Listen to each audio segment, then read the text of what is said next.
एक car manufacturing company के engineer ने एक वर्ल्ड क्लास कार डिजाइन की। कंपनी का मालिक उससे बहुत इम्प्रेस हुआ और उसकी बहुत तारीफ की। अब टाइम आया उस कार को मैन्युफैक्चरिंग एरिया से निकालकर शोरूम में लाकर खड़ा करने का। लेकिन सब शॉक हो गए जब उन्हें ये रियलाइज हुआ कि कार उस एरिया के एंट्रेंस से 2 इंचेस ऊंची है। इंजीनियर को बहुत दुख हो रहा था ये सोचकर कि उसने कार डिजाइन करने से पहले इस बात पर ध्यान क्यों नहीं दिया। उसे समझ नहीं आ रहा था कि करे तो क्या करे। मालिक भी सोच में पड़ गया कि अब कार मैन्युफैक्चरिंग एरिया से बाहर कैसे आएगी। पेंटर ने सुझाव दिया कि वो लोग कार को बाहर लेकर आ सकते हैं, बस टॉप पर थोड़े स्क्रैच पड़ेंगे जिसे थोड़ा टचअप करने के बाद ठीक किया जा सकता है। इंजीनियर कहने लगा कि क्यों ना एंट्रेंस को तोड़ दिया जाए, कार को बाहर निकालकर बाद में उसे रिपेयर कर देंगे। लेकिन ओनर को इनमें से कोई भी आइडिया पसंद नहीं आया। उसे लगा कि तोड़-फोड़ करना या फिर नई चीज को स्क्रैच लगना अच्छा साइन नहीं है। एक वॉचमैन ये सब ड्रामा होते हुए बड़ी देर से देख रहा था। वो ओनर के पास पहुंचा और बोला कि अगर उन्हें बुरा ना लगे तो क्या वो कोई आइडिया दे सकता है।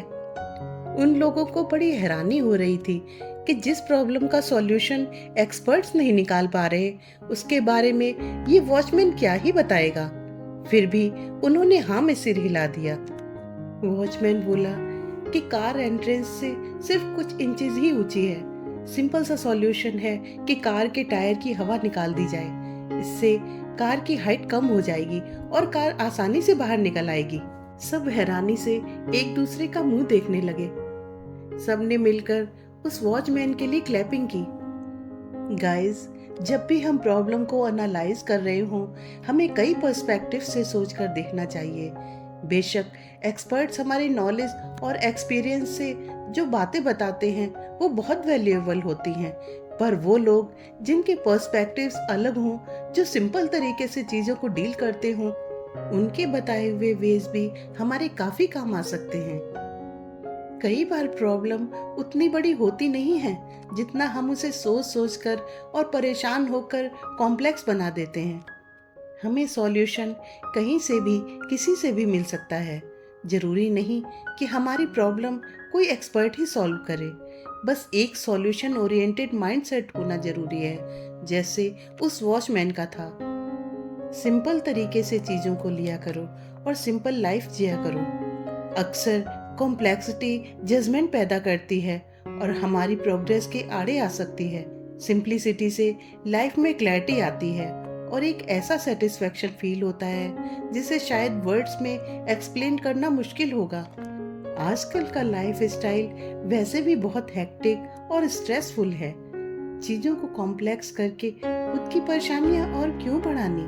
वैसे भी हम इंसानों को खुश रहने के लिए बनाया गया है, इसलिए हमें वही एक्टिविटीज करनी चाहिए जिससे हम हैप्पी और लाइट फील करें। जैसे उस वॉचमैन ने टायर की हवा निकाली थी, हमें भी हवा निकालने की जरूरत है।